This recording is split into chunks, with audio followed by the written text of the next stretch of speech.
remove the covers. This will make it easier to get the furnace inside the house.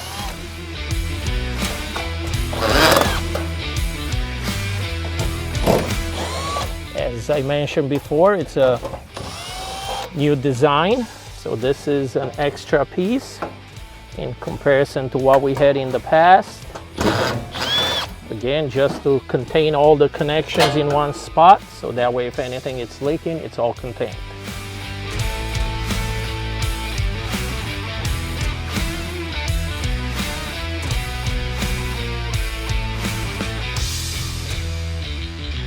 Always place something on the floor so you make sure you don't cause any property damage.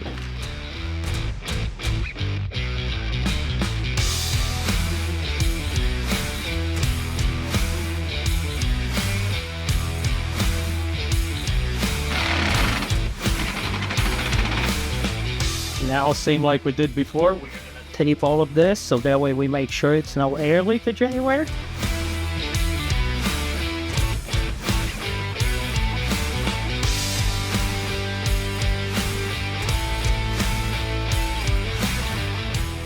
Sometimes, just as a reminder, make sure you kind of pause, look, think, and run everything before you get too far into the project. All right, so now we're going to hook up the electrical wiring. This is not enclosed in conduit because that's the way it was, and we don't have the space here, so we'll be protected. Some jurisdictions do require this to be enclosed in conduit.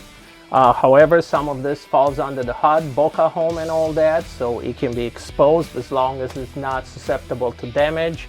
Everything will be behind the drywall, so no wire will be exposed for kids or people to grab onto it or anything like that, so we are good to go. We're also running the thermostat wire parallel to the electrical.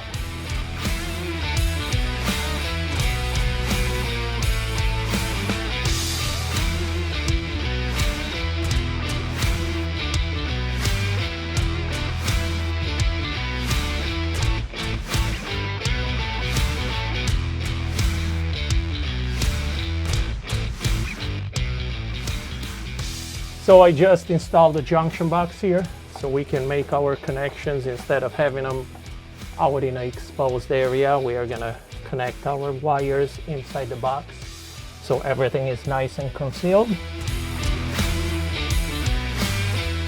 So we are going to run the wires from the furnace inside this box.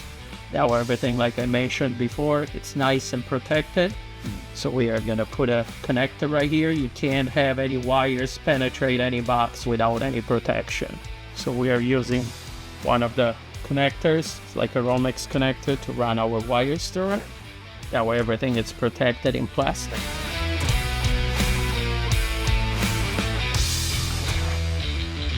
This is the new evaporator coil. You see the A2L sensor right here and a wire that needs to be connected to the control board and the thermostat wires. And we also have the bag with a flexible hose for the drain line and the plates to cover the evaporator coil panel. Everything is in one kit, so should be ready to go. So we are sliding in the new evaporator coil. Everything is nicely taped, as you can see, so we are ready to slide the coil in. We have a nice big cabinet in here, so everything should slide in pretty easy.